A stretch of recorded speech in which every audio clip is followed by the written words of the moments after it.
Meu pai disse que não havia problema em eu e meu marido morarmos nesta casa. O delicado estourar das bolhas de champanhe, o leve tilintar das taças de cristal, o riso agradável e cheio de ressonância dos amigos que haviam se reunido para celebrar minha modesta conquista.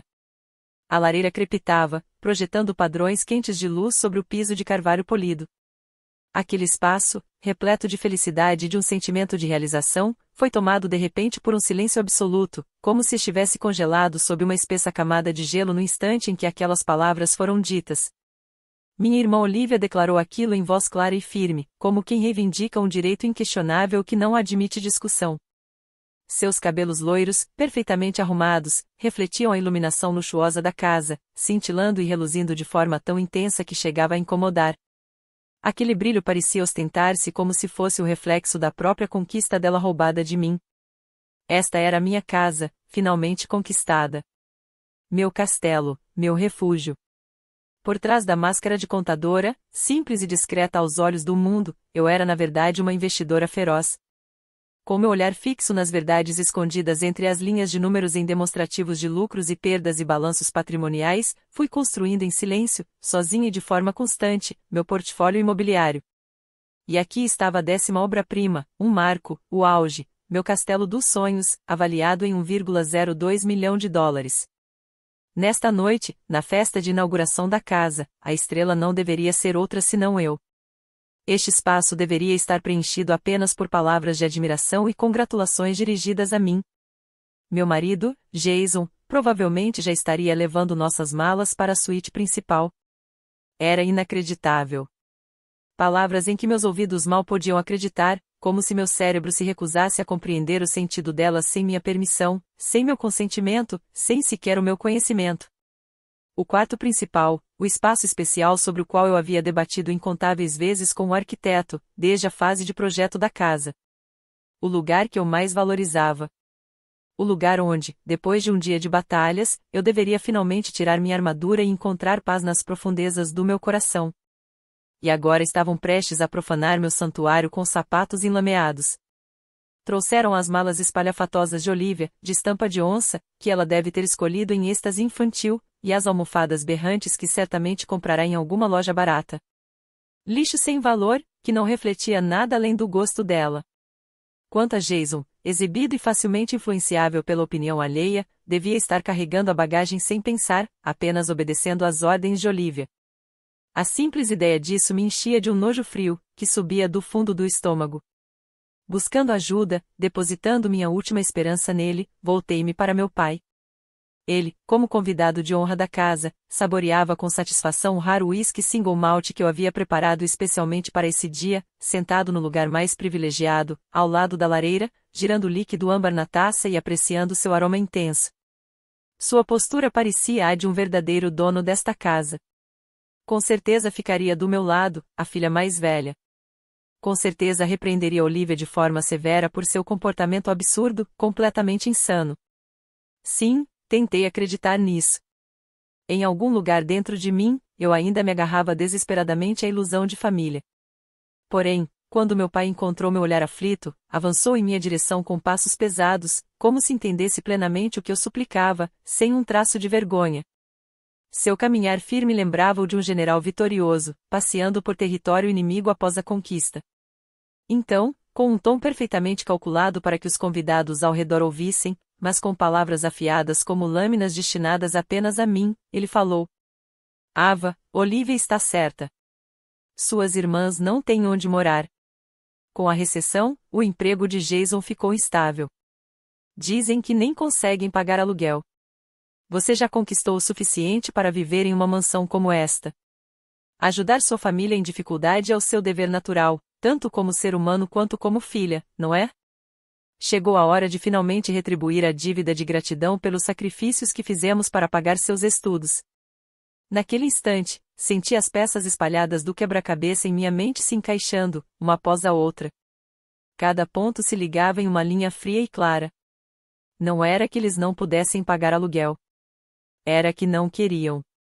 Recusavam-se simplesmente a reduzir o estilo de vida exibicionista que sempre ostentaram.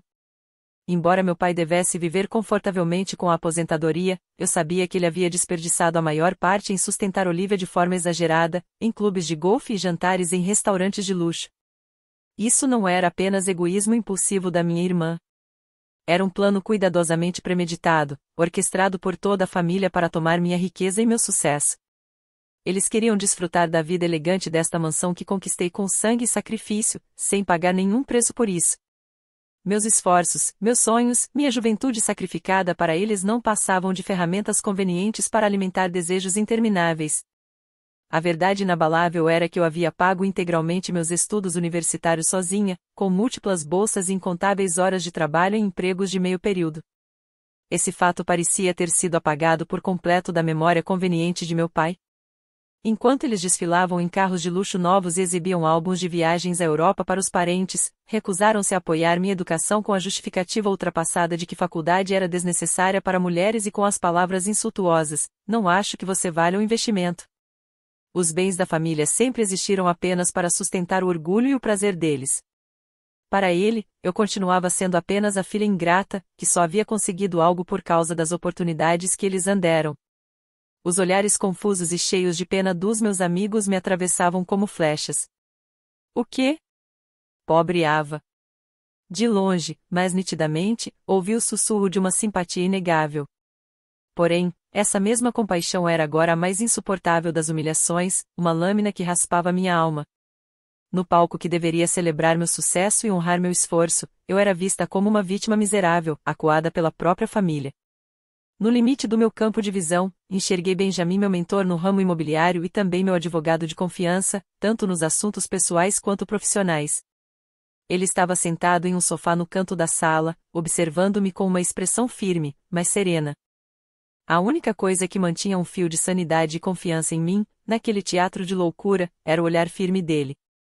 Respirei fundo, bem fundo uma vez. Meus pulmões doeram agudamente, como se estivessem cheios de estilhaços de vidro finamente quebrado. Explodir em emoção ali jogaria direto nas mãos deles. Eu só confirmaria o rótulo que sempre quiseram colar em mim, a filha histérica, emotiva, problemática. E isso só pioraria tudo. Meu princípio como investidora sempre foi permanecer calma, tomar decisões com base em dados e fatos, não em sentimentos. E agora, diante deste emaranhado de emoções e família, esse princípio era posto à prova. Como uma atriz subindo ao palco, levantei por poucos cantos da boca num sorriso tênue e disse ao meu pai e a Olivia, convencidos da vitória: "Entendo. Tudo bem." Fiquei apenas um pouco surpresa, e minha garganta ficou terrivelmente seca. Vou buscar algo gelado para beber. De costas para eles, fui passo a passo até a bancada da cozinha, os pés pesados, como se andasse por água viscosa. Senti os olhares confusos dos meus amigos cravarem-se nas minhas costas, mas mantive os olhos fixos à frente. Mal havia entrado na sombra da bancada quando Benjamin se aproximou, silencioso, com o rosto tomado pela preocupação. "Ava, você está bem?" Sua voz baixa foi o único som que me alcançou com nitidez em meio à confusão. "Isto é péssimo." Enquanto vertia água num copo com mãos trêmulas, respondi em voz que só ele pudesse ouvir: "Sim, é o pior, mas não quero estragar a festa agora. Amanhã vou precisar da sua ajuda, legalmente e com firmeza." Benjamin olhou-me nos olhos e assentiu com decisão. "Claro. Eu venho aqui assim que amanhecer. Até lá, não tente enfrentar isso sozinha." As palavras dele, âncora em meio à tempestade, acalmaram meu coração ao menos um pouco. Raiva, tristeza, desespero, traição, aquelas emoções ardentes se agitaram, colidiram e, por fim, fundiram-se numa única determinação inabalável, dura e reluzente como um diamante. As malas levadas para o quarto principal deixavam de ser meros pertences sem gosto. Eram a prova incontestável e decisiva de ocupação ilegal, tola e deixada pelas próprias mãos deles. Pelas poucas horas que restavam até o fim da festa, deixaria essa família gananciosa e tola saborear seu sonho efêmero de vitória. Que bebessem champanhe, relaxassem na minha casa e se deliciassem com fantasias do seu futuro parasitário. Amanhã, ao amanhecer, eu os atingiria com o martelo frio da lei, mostrando-lhes a realidade sem a mais mínima misericórdia. peguei o celular do bolso, escondida na penumbra da bancada para que ninguém notasse, e comecei a digitar uma mensagem para a empresa de mudanças que sempre contratei, solicitando uma reserva de emergência para o primeiro horário da manhã seguinte, teclando rápido, sem um único erro. Meus dedos se moveram com frieza resoluta, não com raiva, sem vacilar. Na manhã seguinte, como que combinando, quando o clamor da festa milagrosamente havia se calado, Benjamin chegou à minha casa ao amanhecer. Sentamos em silêncio com café enquanto os carregadores retiravam de casa as coisas de Olivia e dos outros. Quando todo o trabalho terminou e o caminhão partiu em silêncio, Benjamin voltou-se para mim. Pois bem, Ava, sobre a noite passada, isso não é apenas uma briga de família. É uma tentativa clara de ocupação ilegal. Você já havia me consultado antes sobre as repetidas exigências financeiras deles. Essas exigências aumentaram na mesma proporção do seu sucesso. Para ser honesto, eu já previa que, em algum momento, poderiam recorrer a esse tipo de invasão física. Afundei profundamente no sofá. Isto é igual a uma negociação de negócios. Não se emocione. Ataque diretamente os pontos fracos. As finanças da família, que uma vez analisei por boa vontade, sim, esse será o maior trunfo. Eles têm orgulho, sustentam um estilo de vida além da renda e se apoiaram no meu sucesso para justificar os próprios gastos supérfluos. Estou cansada disso. Entendo agora. Benjamin assentiu enquanto eu liberava os sentimentos reprimidos. Em seguida, tirou um laptop da pasta. É exatamente por isso que isso não pode terminar em uma briga de gritos emocionais. Vamos traçar um limite claro com força legal. Com base no seu relato, vou adaptar os modelos de contrato que preparei para situações de contingência. Enquanto ouvia minhas palavras, ele digitava no teclado a uma velocidade impressionante. Logo depois, imprimiu vários documentos em uma impressora portátil. Escute, eles certamente vão atacá-la emocionalmente. Vão chamá-la de fria, ingrata e, no fim, vão ameaçar processar. Esse será o momento de mostrar isto. Benjamin me entregou o contrato e uma folha de referência resumindo custos e prazos dos procedimentos legais para despejar invasores. Faça com eles o que você faz nos investimentos. Mantenha a calma. Desmonte-os com fatos e dados. Como contadora e investidora, essa é a sua forma mais poderosa de combate. Graças à sua orientação precisa e à preparação minuciosa, o último resquício de hesitação em meu coração desapareceu, restando apenas uma determinação de aço.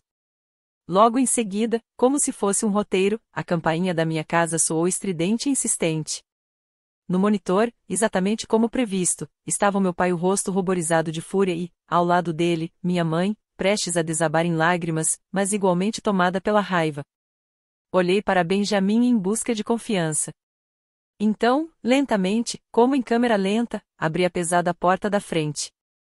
Ava, o que diabos você pensa que está fazendo? Mal a porta se abriu, meu pai irrompeu para dentro, gritando. Sua voz já não carregava nenhuma da falsa dignidade da noite anterior. Era uma raiva crua, exposta. O que você quer dizer com isso? Respondi. O que eu quero dizer? Simplesmente devolvi objetos indesejados que foram colocados ilegalmente na casa de outra pessoa, sem permissão, ao seu legítimo dono. Tem algum problema com isso? Minha compostura gelada e o contra-ataque inesperado pareciam apenas atiçar ainda mais a fúria dele. Não seja ridícula. Ontem à noite você disse que cooperaria com a nossa proposta. Eu nunca disse tal coisa, respondi com calma, limitando-me aos fatos. Eu disse entendo. Isso significava que eu compreendi o pedido absurdo, não que eu concordasse. Você o anunciou unilateralmente diante dos convidados, sem me dar chance de me opor. Eu apenas tentei evitar um espetáculo na minha noite de celebração. Não ouse dizer que eu esqueci, a memória de como, no passado, você me lançou insultos me chamando de fria e ingrata e espalhou boatos infundados pela família quando recusei suas exigências financeiras irracionais ainda está fresca. Então minha mãe, que vinha se escondendo em silêncio atrás do meu pai, de repente iniciou sua performance lacrimosa de sempre, num tom agudo e histérico: eu vou voltar a morar aqui todas as vezes que for preciso. Você não tem o direito de nos expulsar. Somos família de sangue, não somos. Eu te dei a luz. Não respondi, firme e balançando a cabeça devagar. O direito de expulsar é meu. A escritura da casa, os comprovantes de pagamento do IPTU, tudo está no meu nome, Ava Miller.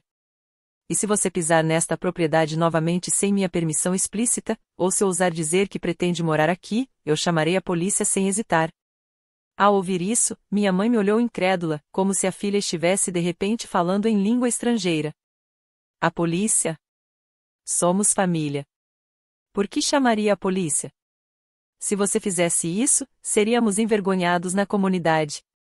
Pare de usar essa palavra conveniente, respondi em tom baixo, mas cada palavra carregada do peso de anos de raiva e resolução à família não é um cartão que anula seus atos ilegais.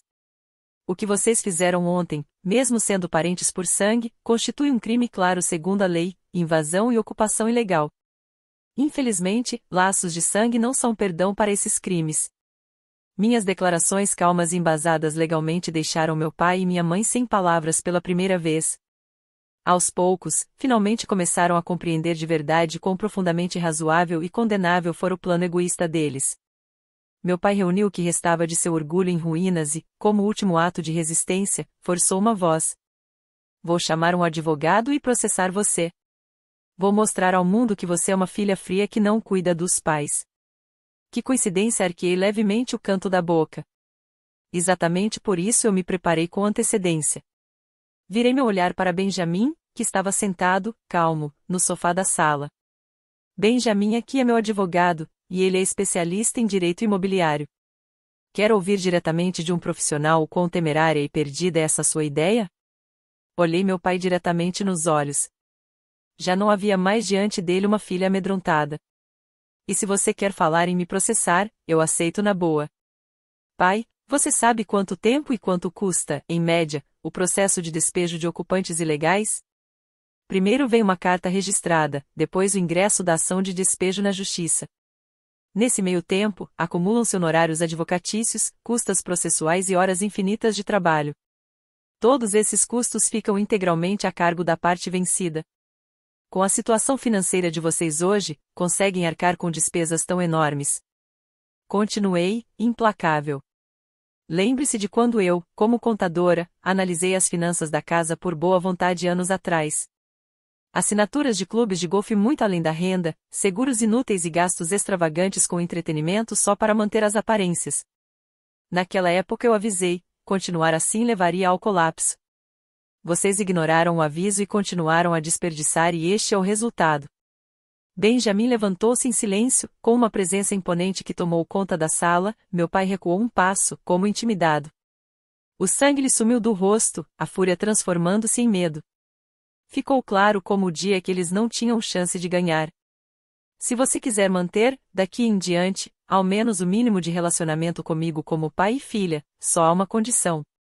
Entreguei a Benjamin o contrato que ele acabará de redigir e o empurrei para as mãos do meu pai.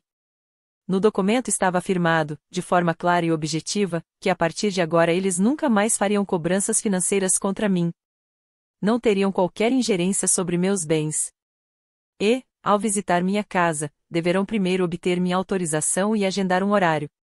Leia com atenção, compreenda e assine. Assim, ao menos manterei o mínimo de um vínculo familiar com vocês. Mas, se não puderem aceitar esses termos, nossos laços acabam hoje. A partir deste momento, não apenas legalmente, mas também emocionalmente, seremos nada além de completos estranhos. Com as mãos trêmulas, entre a ofensa e o medo, meu pai pegou os papéis. O arranhar seco de seus dedos contra as páginas soou anormalmente alto. Estavam diante da maior decisão de suas vidas, aceitar a nova ordem que eu havia estabelecido e, assim, preservar minimamente a relação com a própria filha, ou perder para sempre a primogênita que tinham tratado como se fosse uma árvore de dinheiro. A resposta ainda pairava no ar pesado e úmido da manhã. Depois que apresentei o contrato, todo o contato da minha família cessou por vários dias. Como o silêncio que antecede a tempestade, meu telefone permaneceu mudo.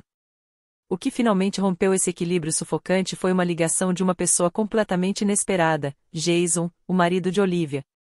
Ava, preciso falar com você. Sua voz soava mais séria do que jamais ouvirá, carregada de exaustão. A frivolidade superficial que ele exibirá na festa havia desaparecido por completo. Concordei em encontrá-lo em um café discreto, longe de olhares curiosos, não muito distante da minha casa. Quando Jason chegou na hora marcada, seu rosto estava abatido, completamente diferente do homem que havia bebido champanhe em minha sala poucos dias antes. Olheiras profundas marcavam seu semblante. Ele não tocou no café que a garçonete trouxe, apenas ficou olhando enquanto esfriava, até ir direto ao ponto. Decidi me divorciar da Olivia. Aquelas palavras iam muito além do que eu poderia imaginar. Achei que ele viesse pedir dinheiro ou tentar me convencer em nome dela. O que aconteceu? O que aconteceu?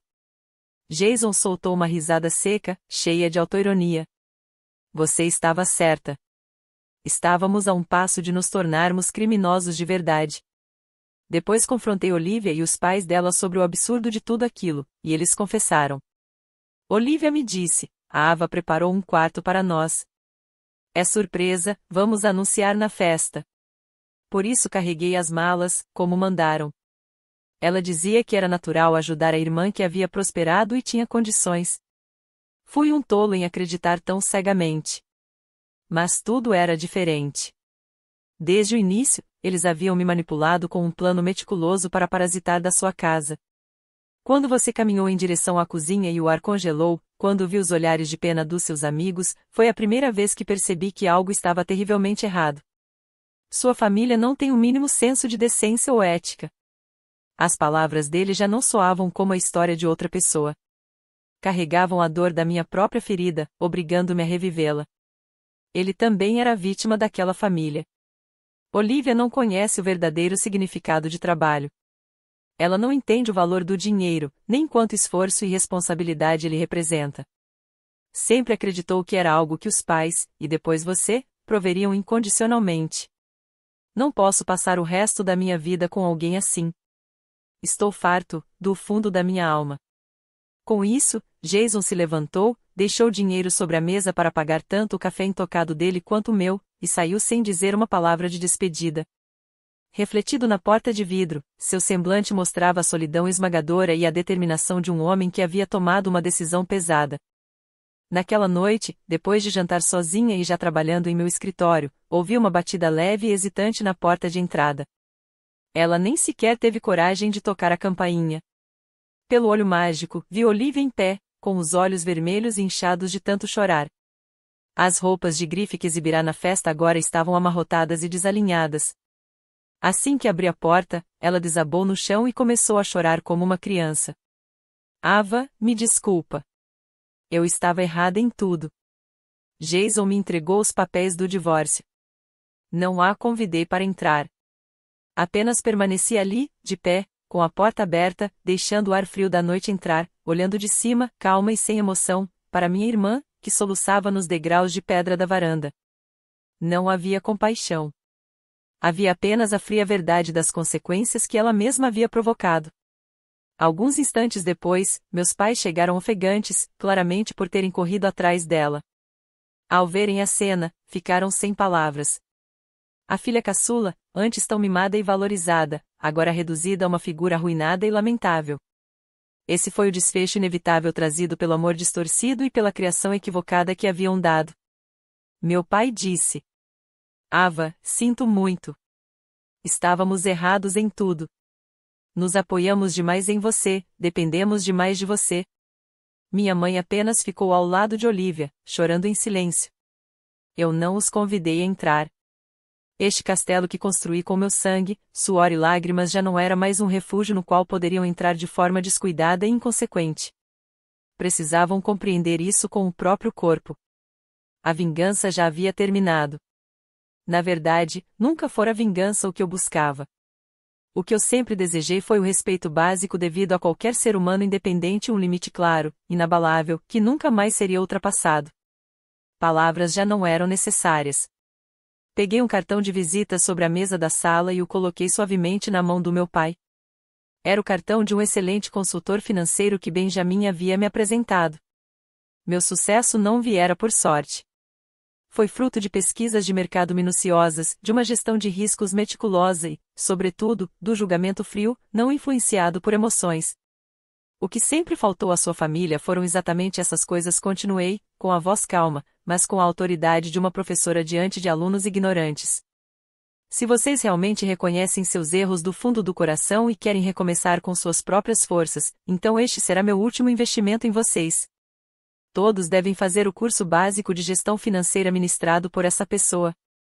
Aprendam o verdadeiro valor do dinheiro, o real significado do trabalho e a responsabilidade de se sustentar com as próprias pernas. Reaprendam tudo do zero, como crianças no jardim de infância. Esse era o caminho árduo, mas único, para reconstruírem a vida com as próprias mãos. Eu não emprestei dinheiro, não troquei novos contatos. Apenas paguei antecipadamente a matrícula desse curso. Esse foi, como filha mais velha e como mulher bem-sucedida, o último e maior gesto de misericórdia que pude lhes oferecer. Meses depois, em um café onde marquei uma reunião de negócios, vi Olivia trabalhando desesperadamente, anotando pedidos e limpando mesas. Suas mãos, antes decoradas com unhas de gel caríssimas, agora estavam ásperas. E embora seu rosto revelasse um cansaço inegável, a arrogância de julgar os outros havia desaparecido por completo, substituída por uma luz discreta, mas firme, de alguém que finalmente tentava viver com sua própria força. Por fim, ela também parecia estar aprendendo, com o próprio corpo, o verdadeiro significado de fluxo de caixa. Nossos olhos se encontraram por um instante, mas nenhuma palavra foi dita. Apenas trocamos um breve aceno de cabeça. E isso bastou. Alguns dias depois, um envelope inesperado chegou à minha caixa de correio. O remetente era meu pai. Dentro, havia um relatório de receitas e despesas da casa, escrito com sua caligrafia desajeitada, porém atenta. O documento trazia, com a organização de um dever de casa escolar, como eles haviam cortado gastos supérfluos como jantares fora e entretenimento e começado a viver de forma simples, mas estável, dentro de suas possibilidades. No final da carta, não havia pedidos de desculpa nem longas declarações. Apenas uma única palavra, poderosa: obrigado. De longe, acompanhei aquele crescimento modesto, enquanto colocava minha própria vida e meu tempo acima de tudo. A mansão que um dia me havia levado à beira do desespero agora se tornará um refúgio de verdadeira tranquilidade, pertencendo apenas a mim, livre de qualquer intrusão. Nos fins de semana, eu convidava amigos, tomava vinho diante da lareira e praticava yoga na varanda sob o sol da manhã. Tudo aquilo era a paz que conquistei para mim mesma. A linha clara que agora separava minha família de mim não era um corte frio de rompimento. Era uma distância nascida do respeito necessária para que, um dia, pudéssemos nos reencontrar como indivíduos verdadeiramente independentes.